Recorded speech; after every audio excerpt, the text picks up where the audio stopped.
Hi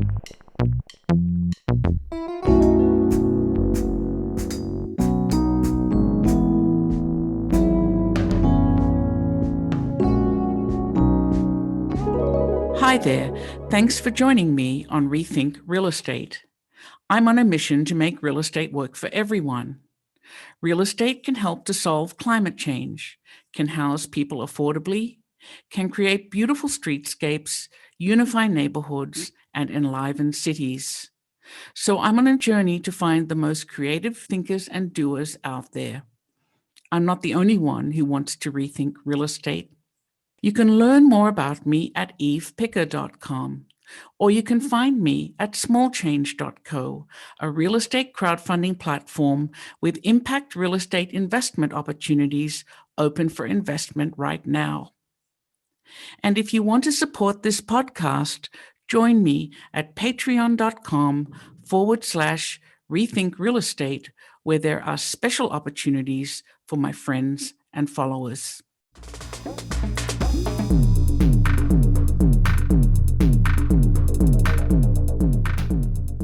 Today, I'm talking with Cavenaugh, who may very well be my favorite developer.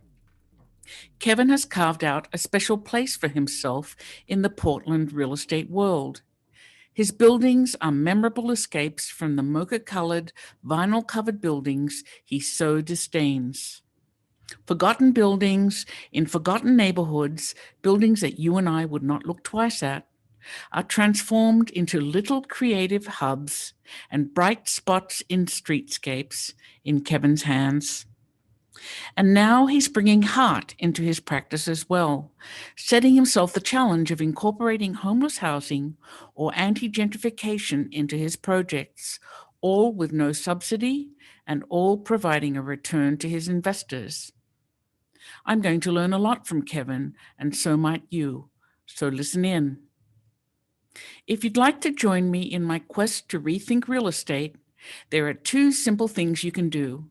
Share this podcast or go to patreon.com/rethink real estate to learn about special opportunities for my friends and followers, and subscribe if you can.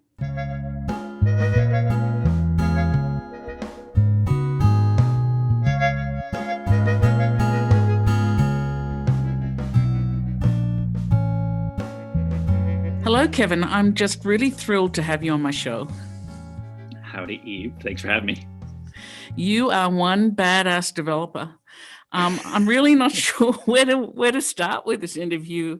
I've seen so many tantalizing quotes by you, so I figured I'd start with those. Is that okay? Okay. Yeah, of course. The one I probably love the most is, I do a bunch of weird stuff. So what is it you do? Oh, boy, that's a big essay question.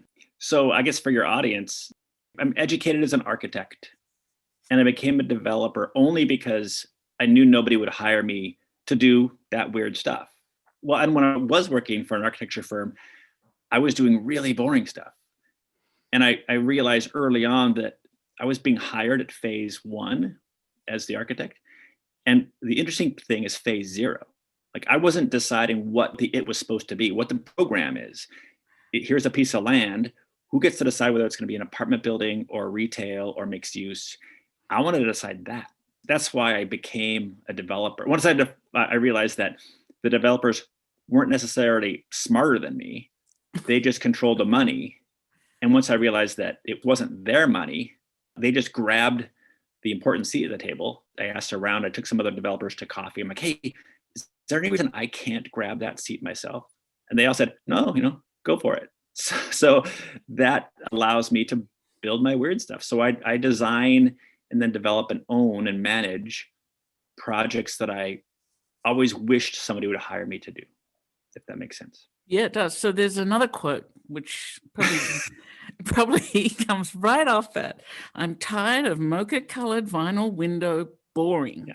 I can't change the fact that the streets are gray and the sky is gray, but the buildings. So is this your mission statement? How does this play out in your world? Well, I've got like a dozen mission statements. It's an ever-evolving mission statement, but Portland, Oregon, the skies are gray and the city's gray, and that's great. I can't change that. But I rail against institutional money. I run away from institutional money. I run away from national franchise tenants. I want to be quirky and local. And actually, I want to prove that being quirky and local and colorful and not doing copy and paste buildings is just as profitable, if not more profitable, than the mocha-colored vinyl windows buildings. I don't put vinyl in anything. As a trained architect, the design comes first. Vinyl is pretty offensive as a trained architect. So bad. It's so bad. And it's cheap, and it makes sense in a pro forma if I'm going to sell the building. But because I don't sell anything, I can do deeper dives on what I put in the building. I can paint the fair-haired dumbbell. That paint job on that building It's insane. cost $500,000. It's the most expensive paint in the world. And I'm never going to sell the building. So I can make different decisions, and I can add to the city skyline in a way that institutional money would never consider. Yes, and that is impactful, isn't it? I think so. I hope so. So there's a final quote I'm going to read to you that I just realized that I don't have to play by the rules. It's that simple. How does that play out? Real estate development is so easy and straightforward and simple. It's almost dumb. I'm never the brightest person in the room. The only thing I am is the person with the largest risk appetite in the room. So once I took, Francesca Gambetti to coffee, and she was a client of ours when I was at the architecture firm, and I said, hey, what is a pro forma? How do you do what you do? And she laughed. She's like, you're already doing it, Kevin. Like you just bought a house in my neighborhood, and I saw that you're fixing it up and you're selling. That's development. That's real estate development. You just have to shift the decimal point over. And instead of doing a house, do a little mixed use building, or, it could be an adaptive reuse. It could be new construction, but A plus B equals C. Hard costs plus soft costs plus land costs. That's your total all-in cost. And as long as when you're done, you throw a cap rate on it, it's worth more than what it costs. You're a successful real estate developer. So then my first question is like, that's great, Francesca. What the hell's a cap rate? So I was starting at zero. And after 20 minutes, I knew everything. And then she emailed me her pro forma, which is the pro forma that I still use today. And all of my pro forma are on my website, open source. So people are downloading my pro forma for my products every day, because if she gave it to me, I can pay it forward. It's not complicated. It's simple. And when people try to make it complicated, they mystify it in a way that keeps the layperson out of real estate development, Absolutely. which makes American cities dumber and uglier and more mocha-colored. And doesn't spread the wealth around. That's what I deal with every day in crowdfunding, the fact that people don't understand this special language that's been developed for the developer in crowd. It just doesn't have to be that complicated. It's not necessary. Yeah. It's so dumb. It's simple. It's you buying the neighbor house across the street that's dilapidated and fixing it up and selling it. That's real estate development. What you and I do, Eve, is no different. It just takes a little longer, and it's C for commercial instead of R for residential. But that's right. Everything else is the same. Yeah, I can't wait to download one of the performers. I'll probably use it. You're welcome to it. There's nothing worse than getting a performer that's like 20 pages, 20 tabs, an Excel spreadsheet, and you've got to work your way for every number, trying to figure out where it came from. That's just not way necessary. Too complicated for me. Mine's one page. And the funny thing is, I go to a bank with that performa that you're about to download, and it's one page, and I show it to a bank, and I can get a $10 million loan. So complex isn't required. Banks aren't demanding it. It's just part of that language that we feel we have to create to keep the outsider out, which is just not helpful. Not at all. So going back to your quote about the mocha-colored vinyl window boring, many of your projects have really both striking facades and pretty far out names like Atomic Orchard Experiment, Burnside Rocket, or Dr. Jim's Still Really Nice, which I admit is my very favorite building. That's where I live. That's where I'm talking to you from right now. Oh, that's a beautiful building. There's stories behind all the names. I don't know that I want to tell you the stories, though. Oh, well, what are you trying to accomplish with your buildings? Let's talk about that, please. They are all experiments. They're all just things that I want to do and I'm curious about professionally. And sadly, probably like you, it all is interesting. It all, like when someone brings an opportunity to me, I look at it, I have such a hard time saying no. I'm an actual addict. Like I can see fun in almost any project. And I go to my coworkers, I'm like, should we do this? And they're just as bad as me. They've never said, no, no, boss, don't buy that property. Don't do that building. We are all in all the time. The names are funny. It's just that if I told you that the names are so deeply personal to me, and I found in the past that when I explain to somebody what a name means, they're almost disappointed because the story that's in their head or what they've kind of thought of is much more compelling than what I just told them. Oh, interesting. So I have no preconceptions about who Dr. Jim is. Dr. Jim Saunders is an eye doctor. Oh. And he sold me a warehouse over on Southeast Ankeny Street. And I got really creative financing, and I borrowed hard money for hit the down payment. He carried a contract. So I bought his building without any money of mine. And as soon as I closed on it, the hard money guy reached out to Dr. Jim Saunders and said, hey, Cavenaugh has no skin in the game. I want to replace him. The building's worth more than you sold it for. I'll pay you more. He just did his little end around. Ooh. And I had bounced a check. My first payment to Dr. Jim bounced. So like I was in this really vulnerable place. And Dr. Jim called me up and he's like, hey, Kevin, like, what are you doing? Like, I like you. We've been talking for a year. We're like, we put this together and like, I believe in your vision. Don't like, I don't want to get calls like this. So he could have made more money. And he had other offers for more than what I was paying him as well. And he kept honoring his handshake to me. He is really nice. Yeah, he's really nice. So that building, that project was called Dr. Jim's Really Nice. Yes. Now, in the recession, I had to sell that warehouse because the bank put a gun to my head and I lost everything in the recession. Oh, but lo and behold, 8 years later, I bought another warehouse, a 100-year-old warehouse, one more neighborhood over, the exact same program, that exact same phase 0 that I talked about, I was doing. And when thinking of a name, I wanted to still honor Jim Saunders. So I named it Dr. Jim Still Really Nice. That's the LLC of the building. Right. That's a single asset LLC. Dr. Jim doesn't know this building is named after him. I haven't talked to him in a while. I probably should mention to him that I've given him props. Well, I think that's a great story behind the name. So what are you trying to, like, they're all experiments, but I've been to some of these and I love your buildings. Thank you. I can see that they are, experiments with a clear purpose. There's got to be more than just, I'm going to experiment with this building. Yeah. So there's a couple different layers to that. When I first started, it was about left brain, right brain. Even before that, I think most buildings have too many cooks in the kitchen. I think buildings that we're all drawn to and we all see have one dominant voice, one dominant vision who is in charge, and it's not a committee of designers or a committee of finance. It's not a democracy, right? It's not a democracy. No, and I say that to my investors and I say that to other folks. Like, I don't collaborate. I don't have any interest in collaborating. If you want to hop into my 15-passenger van, that's great. Just you got to sit in the back. I'm driving this van. I'm not sharing the steering wheel with anybody. And you end up getting these hopefully iconic, singular, visionary buildings that I don't need to explain them to you. You as the observer or participant or tenant, you just get it. And you don't know how I got there. You don't care. You're just really happy to be in the building. That's the goal.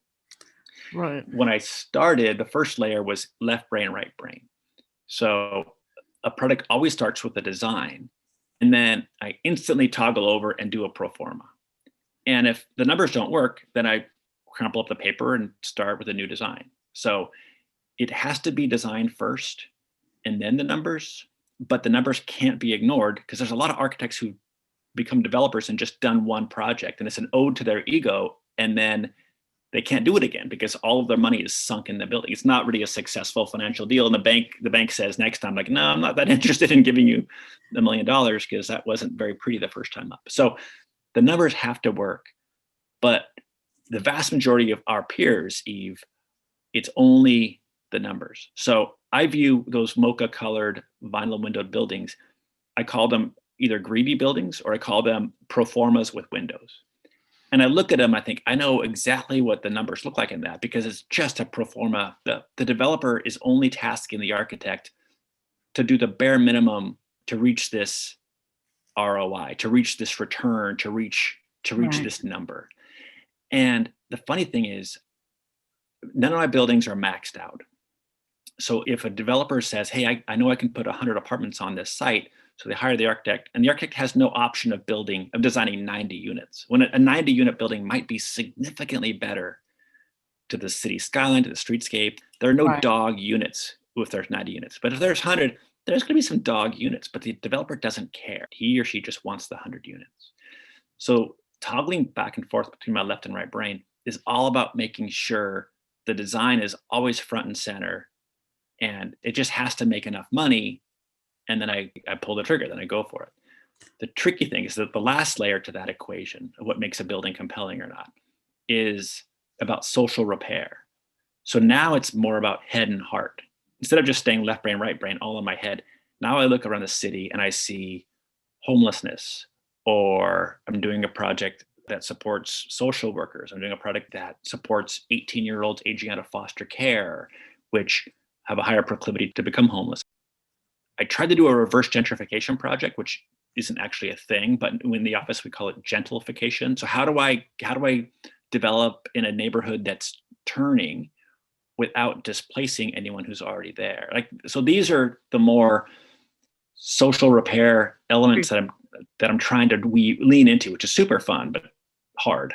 Very difficult. Yeah. Oh, that's really interesting. So these projects, I mean, I've seen you do some pretty remarkable projects, which includes homeless housing and in neighborhoods that no one else have looked at really before. Are they making you money? Are they making your investors money? They are. Jolene's first cousin is my first attempt to tackle homelessness. And it's up and running. It opened last summer, and we cut Q4 distribution checks last month. That's and amazing. It made 5% for the crowd-funded equity. It made, I think, 7% for the long-term tranche of investors. I raised $300,000 of crowdfunding and $300,000 of accredited investors. And there's not $1 of public money in that project. And I'm super proud of that. That's amazing. It's fun. That's congratulations. Thanks. And the performance online, go ahead and take it. And I'm breaking ground on Jolene's second cousin, and I'm buying the land for Jolene's third cousin. So, I'm just going to pepper. These nestle into neighborhoods. I don't like Pruitt-Igoe or Cabrini Green. I don't like when thousands of poor folk are crammed into a building. That's a great way to not break the cycle of poverty from generation to generation.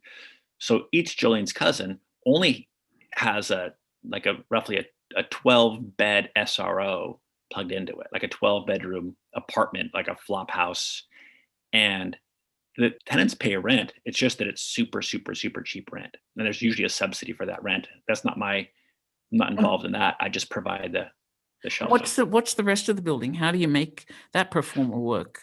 It's internally subsidized. So Jolene's first cousin has 3 retail spaces. It has a hair salon, a coffee shop, and a bakery. It has 2 market rate apartments that are very expensive. And it has the SRO, the homeless housing unit. So when all 6 rents are added together, it's enough to spin off a profit. And the other fun thing is it's allowed by a right. So I didn't have to do any special entitlements to get it. In Portland, you have to go and present to the neighborhood association on any project. Because it's allowed by right, you don't have to do what they ask, but you just have to be a good neighbor and be transparent. This is the first neighborhood association I thought I was going to go in front of where I was going to get rotten tomatoes thrown at me. Because here I am, I'm bringing homeless in. I mean, there's a single family house right next door. And I presented it and I kind of stood back and waited, and there were no questions and there were no tomatoes. And then I asked the question, I'm like, how do you guys, what's your take on this? Like, how do you feel about bringing homeless into your neighborhood? And then, a woman in front said, well, once they live there, they're not homeless anymore. And they're probably already in the neighborhood, so giving them a home. Exactly. And then another neighbor said, with 11 bedrooms, like, we're going to know their names. It's going to be like Susie and Jim and Frank. And if it was 100 units, we probably would be pushing back, Kevin, but there's 11. So they were in total support, and it's been wonderful. That is wonderful. And, I think it's vastly different than it might have been 5 years ago. I think homelessness and affordable housing is now on everyone's mind. And it's a real shift. But, what about the two market rate units? How do they feel about the SRA unit right next to them? That's a great question, because there was so much speculation in the papers, on blogs, like Cavenaugh's an idiot. Like, no one's going to rent those. Nobody's going to want to be paying $1,800 a month living next to guys who used to be living in sleeping bags out in front on the sidewalk. And my response is well, we'll see. Like, all of my products are all experiments. It's a question. There's only 2 units. My guess is there are 2 people who will love being part of this. And lo and behold, they rent it out in about 20 minutes. Oh, that's fantastic, Kevin. There's a huge backup. Yeah, backup for people who want them when they become vacant again. Are you sure you won't partner with anyone? Because I want to do it perfectly. Just take them. I would agree to be in the passenger seat, not the back seat. You're welcome to be in the passenger seat. I do talk about that. I said, it's not a pretty ride. It's usually scary, but I always arrive safely at the destination. Oh, but I recommend the back seat. Sounds wonderful. Okay. But so Eve, you know exactly how to do this, Eve. You should just take my plans on my pro forma and build it in Pittsburgh. Yeah, I should. I've been thinking about it for a long time, actually. I have one in mind, but It's a lot of fun what you're doing and really impactful. So you did mention crowdfunding. So, I first became aware of your work when I started to build Small Change, my crowdfunding platform, and you had launched a Regulation A offering, which, if I'm remembering properly, may have been the first of its kind for one of your buildings in Portland, the Fairhead Dumbbell. And what was that about? Why did you do that? Good question. I didn't realize it was the first until we were done. And then my lawyer, I chose this lawyer who was recommended to me because he was an expert in crowdfunding, all the hoops that he had to jump through. And when we were done, it took me a year and a half to get through the SEC regulatory framework. He on the phone is like, "Oh my God, congratulations. We're so excited. This is our first one." I'm like, "Wait, what?" You're the expert. What do you mean? This is your first one? He's like, "No, this is everybody's first one." So wow, it was a big deal. It's the first new construction. I think there was one prior to me construction that the Fundrise brothers put together. Yes, I remember seeing a photograph of the paperwork they had to submit, which was about 3 feet high. Yeah. And just for listeners who are not aware, Regulation A is an offering that lets anyone over the age of 18 invest. It requires really writing almost like a mini IPO and submitting it to the SEC and getting their approval before you can launch and raise money, right? Exactly right. Yeah. And it's a lot. It's a heavy lift. It's really not worth it for anything much under $5 or $10 million raise. It's too much work, right? I raised $1.5 million. Oh, I don't know that I would do it again for that amount, but I want to do it again because the idea of it is so profound to me, and I know to you too, Eve. So I'm legally not allowed to talk to my mailman or my kid's teacher about a very lucrative development deal that I'm working on. They're not accredited investors. They're not already wealthy. right. And part of the social repair that I'm working on is the wealth gap in America.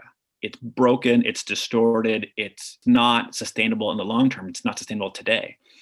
So when I decided to dip my toe into the crowd investing pool, it was purely to allow mechanics and school teachers and librarians to own a 17, 18, 20% 10-year IRR building with me. Right. Internal rate of return, a really lucrative investment. Like, my wife has a 401k and she puts her money in a mutual fund, and that's all it's the options to her are different than the options to somebody who's on the 17th fairway of a country club golf course talking to his buddy about deals. And many people don't have a 401k at all. They've just got the bank with, less than 0% interest. Exactly. So it was important to me just ethically and profoundly to do this, even though it would have been so much easier to just tap some rich guy's shoulder and say, "Hey, I need 1.5 million. That's the gap to get this product off the ground." Instead, I took a year and a half And people for as little as $3,000 now own the dumbbell with me, and they've been getting paid from day one, 8%. That's fantastic. So yeah, since then, regulation crowdfunding has come into play, which would be much easier for you, but I have yet to convince you to use it. Well, I've done 2 other crowdfunding vehicles. On the homeless housing project, I did raise $300,000 that way. Was that through a state vehicle, right? It was state only, and that was unaccredited. And then on my tree farm building, I like that one for your listeners. What is a tree farm building? You got to go on my website and see it, but it's self-explanatory. Okay. But I raised $2 million that way, but they're more accredited, and I don't want to holler from the rooftops about that, but it is legally, it's another form of crowdfunding. Well, we just had a breakthrough on our site. We raised almost $900,000 through RegCF. Wow. For a project in the Berkshires. And the issue was the most pleased when the local librarian made an investment. Yeah. He was just delighted. And I mean, that's really the point, right? That's why I do it. It democratizes real estate investing. Yeah. I understand why there are fences up that keep the shitty developers from, bilking Mrs. McGillicuddy from her retirement. Like there should be rules and laws against that from happening. And so lowering the bar for me to talk to Mrs. McGillicuddy can be scary, but it's still a pretty damn high bar. I just like that I can jump through some hoops, and you can jump through some hoops, and Mrs. McGillicuddy can, and can invest in a building. Well, you can actually under RegCF talk to her, but you can't tell her the terms of the offering. That's got to be on a registered funding platform. But you can say to her, we're doing a project and it's around the corner from you, and you can invest if you go to this funding portal, right? Yeah. Yeah. I love it. Yes, I love it too. Okay. So, so you've gone from getting your architecture degree to joining the Peace Corps to far out real estate developer, and told us a little bit about how you did that. And what's the biggest challenge you've had? Well, I lost everything in the 2008, 9, 10 recession. That was difficult, but on paper, that should be the most challenging. I lost everything. On a Thursday, I had a net worth of $4 million. And then, a month later, on a Thursday, I was $1 million underwater. Wow. And that should be bad. That should be difficult. My buddy claims that I have HSP, which stands for hyperserotonin production, which isn't a thing. But I didn't even know at the time that I was getting punched in the face by the economy. Every day I would wake up, I'm like, okay, I guess it's just a puzzle. And I like puzzles. And I know you like puzzles. And it's just everything, all of our products are puzzles. And it's just another puzzle. And I got to figure this one out. So I should have probably been more devastated by it, but I was too dumb to know that I was, in a hole. Oh, I don't know it's forward looking, right? Yeah. I think that my internal wiring is probably such that I like my wife calls me dangerously optimistic. So there are probably things where I should have been more concerned or realized that I was on the ground, but I just didn't even realize it. Wow. So you allowed to talk about your next project? What are you working on now? Sure. Oh, this is a fun one. So I never want to sell anything. Why is that? Is that because you love your buildings too much? It's like selling my progeny. Like I spend so many, I lie in bed before I go to sleep and I'm like building, I close my eyes, I'm building the building in my head. And by the time it's drawn, I've already built it 100 times in my head. It's my baby. Like in the 2008 recession, now a lawyer owns the Burnside Rocket. And I did it's LEED platinum. There's a geothermal open loop heat pump under the building. All the water is, I've tapped into a 10,000-year-old aquifer for all the potable water. It's a crazy fun experiment. And now some kind of a knuckleheaded lawyer who doesn't care about that owns it. It's just an asset. And he views it differently than I view it. So I don't want to sell. Was it Monday? My most recent project. I'm buying a house on a big lot out in what's called the Numbers of Portland. it's a pretty trashy area. It's no sidewalks, deeper poverty, houses without foundations, double wide trailers. It's rough, Mm-hmm. but it's also where all the young families are moving because they can buy there, because the house prices have just gone through the roof here. So we all understand that in 5, 10, 20 years, it's going to be a place you want to be. It's just not a place now. You're on the bleeding edge of gentrification. So I'm actually going to buy this house for $265,000. And on Zillow, it's worth $100,000 more than that. It wasn't on the market. Someone just called me up. And I'm going to split the house off and probably give it to someone else to fix up and keep I don't need the profit from that. Someone else can go get the profit, but all I want is the land. And the rest of the land, a guy named Eli Spivak's a developer in town, and he does forward-thinking policy. And Portland has some wonderful density promoting policy. And Eli's worked to change all the zoning for every single family house you can now build fourplex on. You're allowed by right to build a fourplex on it everywhere in the city. And this lot is such that I could build 12 houses if I wanted to. I don't want to own rentals out in the numbers. So what I'm going to do is I'll fit 7. There'll be 7 2-bedroom cottages, 2-story, 2-bedroom, little front porches. And you'll walk down a path and they'll spin off to the left and right. And these will cost $200,000 each. They'll be worth $300,000 each. And I will sell them all for $200,000 to first-time home buyers who qualify. I mean, you have to be poor, whether it's, I'll probably partner with Habitat for Humanity or some agency to identify who the buyers are, but held against the deed of the house. If you buy this for $200 and it's worth $300, that's great. But it has to always be owner occupied. And if and when you sell it, you have to sell it at 2/3 of the appraised value. So it has to always be affordable. So if you sell it for if it's worth $600,000 in a decade, how are you going to track that? Just put a covenant against the deed on everything. Wow. And are you going to break even on this? I'll probably make $10,000 per house. So I'll make $60,000, and it's not enough to, I'll break even. It's a deep experiment. The other projects, I've got 21 other projects, and since I keep them, they all spin off a little bit of money to me. But it's been a decade since the last recession, and now I've got, of those 21 projects, 14 of them are spinning off money, and I now make enough passively that I don't need each project to work. Work. Breaking even is a fine. Not everyone do I want to do that with, but interesting. This feels fun. I'm also, this week I'm putting an offer in on Jolene's third cousin, so I'm keeping that going. So there's no lack of fun stuff. I'm breaking ground on an apartment building where 20% of the lofts are being held aside at 60% of median family income for, I mentioned before, 18-year-olds aging out of the foster care system in a really great neighborhood. Mostly their options for living are way out in the numbers, not near jobs, not near transit, not near opportunities. So that'll be fun. It all sounds fun, and I'm really jealous. I virtue signal like nobody else. That's all I'm doing.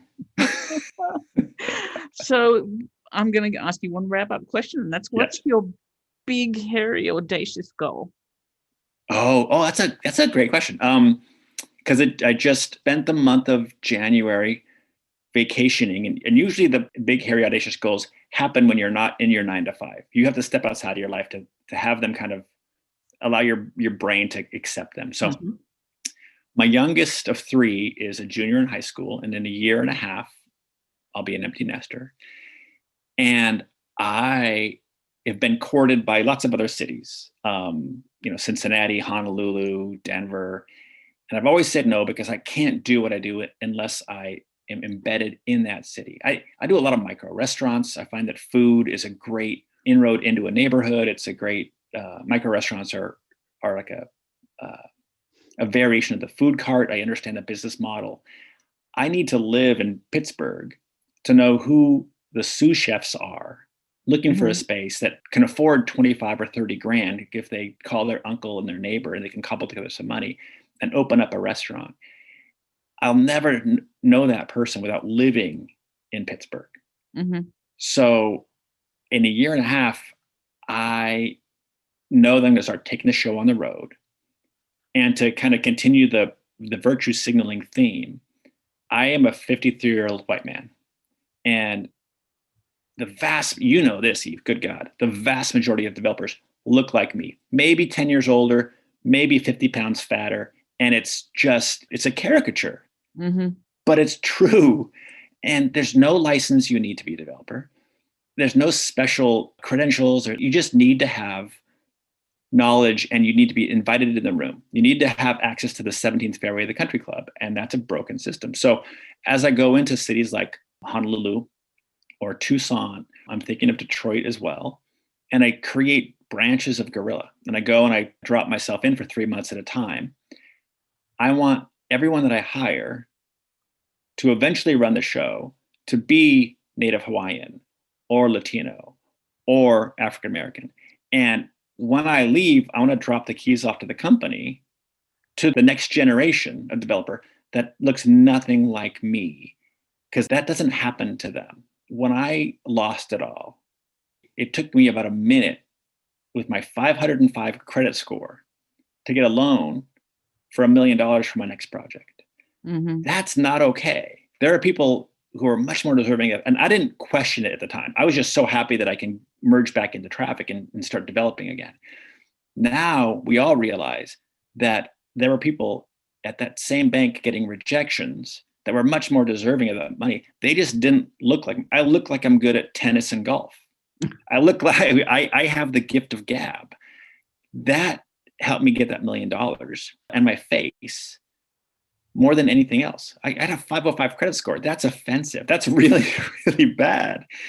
And only now am I realizing that other people need to just be handed opportunities, and they need to have chutzpah, and they need to have tenacity the way that I know you have, Eve. I mean, it's more about personalities than skill. I can teach you skill. I can teach you how to do certain tasks, like just the way that Francesca Gambetti taught me. It's about stick-to-itness too, isn't it?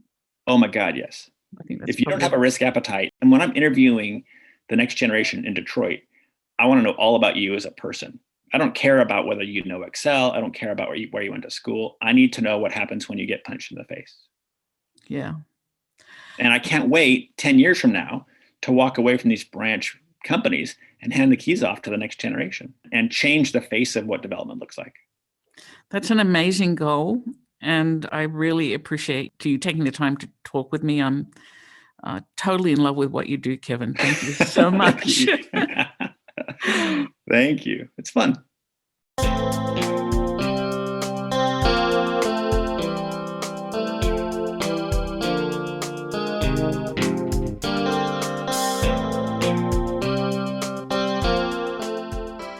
That was Kevin Cavenaugh. Kevin is a rare developer. Left brain, right brain, head and heart all come to bear on his wildly creative buildings, his personal solutions to the physical world. Each building must make an occupant or visitor happy. Each building must drown out the gray of Portland streets. Each building has a tantalizing name with a backstory. And now each building needs to serve impact goals as well, homeless or affordable housing for a start. All the while making a return for investors. Wow.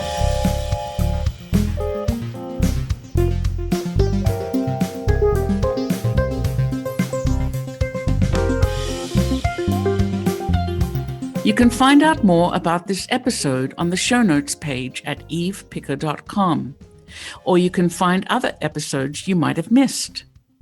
Or you can show your support at patreon.com/rethink real estate, where you can learn about special opportunities for my friends and followers. A special thanks to David Allardyce for his excellent editing of this podcast and original music. And thanks to you for spending your time with me today. We'll talk again soon, but for now, this is Eve Picker signing off to go make some change.